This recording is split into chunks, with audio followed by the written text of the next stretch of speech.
Salve, salve, nobres amigos, amantes de futebol. Eu sou o Elie Júnior, esse aqui é o Resenha Futebol Raiz, desde já pedindo o seu like, a sua inscrição no canal e a ativação do sininho para receber as notificações. De fato, não tenho me dedicado tanto ao canal, mas não desisti dele. Esse é um dos motivos que eu estou gravando, hoje. Esse é o primeiro grande motivo. O segundo grande motivo é que a gente está no maior evento do maior esporte do planeta, que é o que eu criei o canal pensando em falar sobre. Então a gente não podia deixar isso passar em branco. Vamos falar um pouquinho aí sobre essa Copa do Mundo em geral, falar bastante dessa eliminação dolorida que foi ontem no Brasil, as impressões que isso deixa, o legado que isso deixa, enfim. Vamos de conteúdo.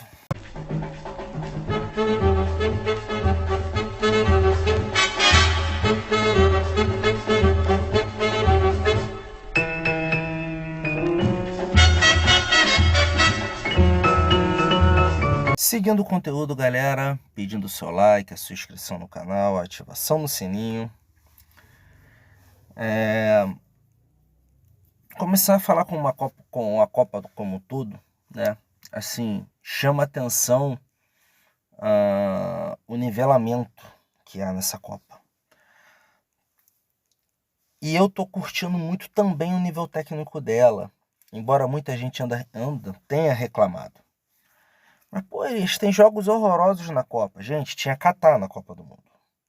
O grupo A, então, era um grupo pavoroso. Você só tirava a Holanda dali com alguma qualidade.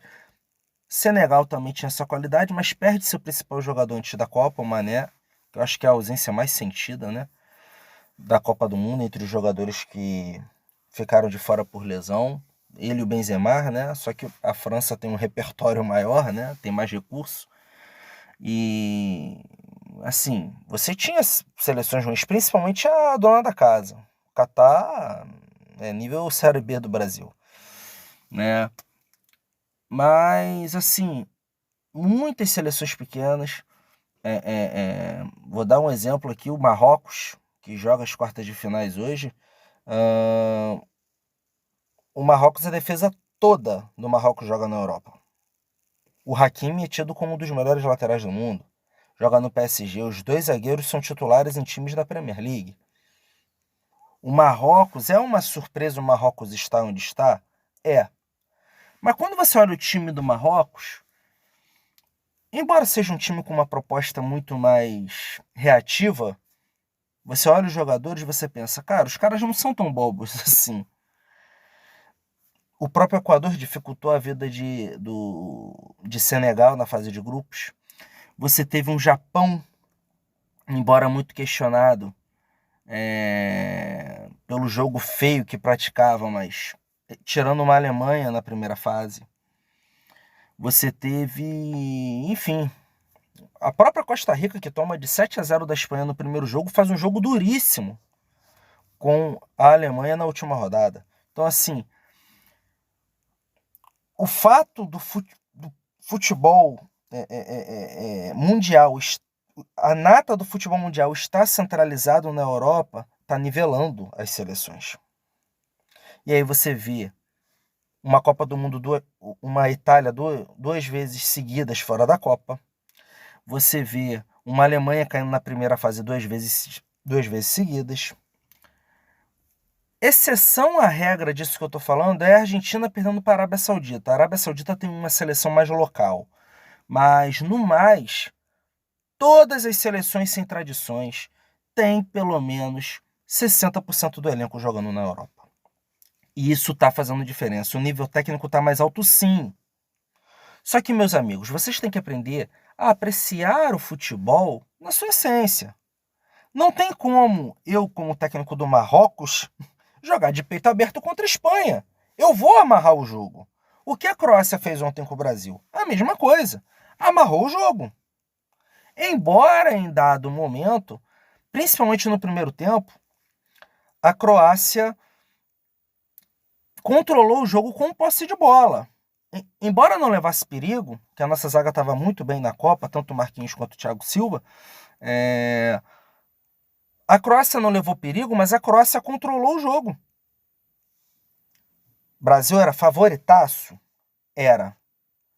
Aí tu vê, poxa, Elias, o Brasil ser controlado, ser dominado pela Croácia. Meu amigo, mas o meio do campo dos caras é o Luka Modric. Tem o Persevic na ponta esquerda. Persevic? Não sei se eu estiver pronunciando errado, me corrijam no comentário, por favor. Enfim, a Croácia tem bons valores individuais, que não se compara a um brasileiro. Mas tem. A gente não foi eliminado por um Zé Ninguém. A gente foi eliminado por uma boa seleção que foi finalista da última Copa. E que tem boa base do time, né? A boa base desse time de hoje jogou a última Copa. Então, por aí você vê que, assim, e a Croácia é uma seleção, é um país novo, assim como é uma seleção nova, que estreou na Copa do Mundo em 98. E os caras já são uma potência. Dá para colocar a Croácia como uma potência pelo resultado que eles vêm alcançando. Então, esse nivelamento do futebol faz com que haja essas surpresas e que essas surpresas não sejam tão surpreendentes para a gente que acompanha minimamente. Então, não, Copa horrorosa, olha só, Marrocos nas quartas de final.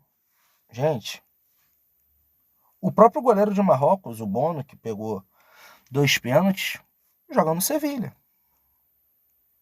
Né? Joga na Espanha. Não sei se é o Sevilha, mas joga na Espanha. E por aí vai. Tá? Falando agora um pouquinho sobre o Brasil. Como eu falei, já antecipei, no primeiro tempo dá a entender, assim, mostra a Croácia controlando mais o jogo, com a posse da bola, e o Brasil meio que na roda. E aí eu vou entrar num detalhe que é algo que me incomoda, não só no Tite, mas também em outros técnicos brasileiros. Essa Copa do Mundo, para mim, foi uma aula de tática. Os jogos que eu pude acompanhar. Eu vi seleções jogando com 3 zagueiros, com uma linha de 5, com uma linha de 4, com 5 homens no meio do campo, jogando com uma linha de 5 e só 3 homens no meio do campo com 2 atacantes. Eu vi 3-4-3 nessa Copa do Mundo. Coisa que, quando um treinador faz aqui no Brasil, é chamado de pardal. Enfim. Eu vi inúmeras variações, inclusive dentro da mesma seleção. O Brasil não. Dentro das mesmas seleções, né? No Brasil não. O Tite começou a Copa do Mundo com um 4-2-4 com a bola, 4-4-2 sem a bola. E terminou a Copa do Mundo com 4-2-4 com a bola, 4-4-2 sem a bola. Era nítido que no primeiro tempo a Croácia dominava o meio do campo. Qual era a alteração óbvia? Vou entrar com mais um homem de meio. Trabalhava, sei lá, com Richarlison e Vinícius Júnior como uma dupla de ataque no primeiro momento. Tentava povoar o meio do campo. Soltava mais os laterais. Né? Seria o óbvio. Eu conversando com outras pessoas durante o jogo, a maioria concordou com essa minha opinião. Mas não. O Tite tira um ponta, coloca outro ponta. O Tite tira um centroavante, coloca outro centroavante. O Tite tira um meia, coloca outro meia. Tite, você está 6 anos à frente da seleção, você não sabe mudar, você não tem segurança para alterar, mudar o sistema de jogo do time no meio do jogo? Mas aí você pega e olha para dentro do Brasil, você vê os principais técnicos cometendo o mesmo erro. Aqui no Brasil, 4-5-1 virou padrão. Ninguém sai desse sistema. É uma crítica que eu falo já há muito tempo. O Tite, ele colocou um padrão e simplesmente abdicou de variação tática. O Brasil dependia de um lampejo dos pontas. Os laterais, por essência, pelo próprio sistema de jogo do Tite, sempre muito travados, sempre muito defensivos. E ele não conseguiu criar uma maneira de soltar mais o time pelo flanco. Enfim, eu acho que o legado que essa Copa deixa para o Brasil, alguns aspectos importantes que eu quero frisar. O primeiro, a gente precisa de um treinador com uma mentalidade diferente. Não precisa ser estrangeiro, mas aqui no Brasil eu acho difícil encontrar. Talvez o Cuca tenha essa mentalidade que eu julgo para a seleção brasileira.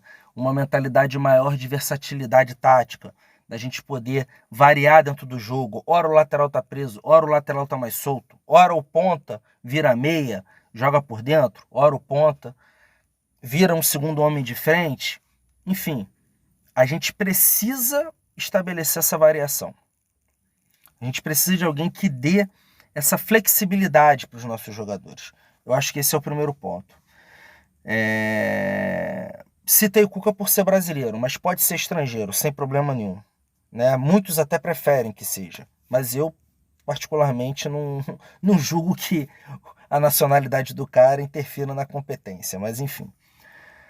Segundo ponto, senhores, nós temos seleção para 2 até 3 Copas do Mundo. O que não falta é ponta e volante de qualidade. Levamos muitos volantes, muitos pontas jovens que aguentam pelo menos umas 2 Copas. E ainda estamos revelando mais jogadores aqui no Brasil, talentosíssimos para as mesmas funções. É achar um companheiro para o Marquinhos, tendo em vista que o Thiago Silva não deve jogar mais na seleção. Achar laterais, trabalhar laterais ao longo desses 4 anos para que a gente possa chegar com bons laterais na próxima Copa. E preparar um 9, que para mim ou é o Pedro ou é o Matheus Cunha. O Richarlison sempre foi muito melhor jogando aberto, jogando como ponta. Como 9, ele foi titular pela escassez na posição. O Pedro perdeu muito tempo no banco do Flamengo. Não conseguiu ter tração para poder chegar na Copa entre os titulares. Capacidade para isso até tinha, mas não conseguiu. E com justiça, o cara ficou na reserva a maior parte do ciclo do Tite. Na reserva no clube. Então, é evidente, né, que o Tite não pode chegar e bancar o cara de titular assim de cara. E o Richarlison foi bem dentro das limitações dele. Embora seja um jogador que não me agrade muito jogando de 9. Mas enfim, o Brasil precisa preparar esse 9. Porque ponta e meia para volantes com qualidade de meia para achar esse cara, nós já temos. A questão é, qual 9 deve ser trabalhado, né? Na minha opinião. Pedro, Matheus Cunha. São os 2 jogadores que têm essa característica de 9 e que eu acho que, se bem trabalhados, podem dar caldo na frente.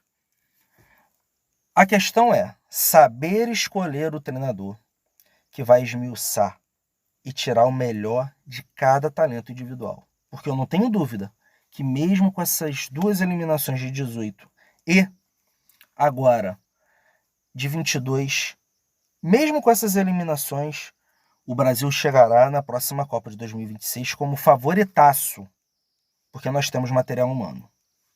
Precisamos de alguém que saiba gerir da melhor forma. Não precisa ser o Guardiola, não. Só precisa de alguém que saiba gerir esse talento. Deixe seu like, se inscreva no canal e ative o sininho para receber as notificações. Espero que gostem e tamo junto.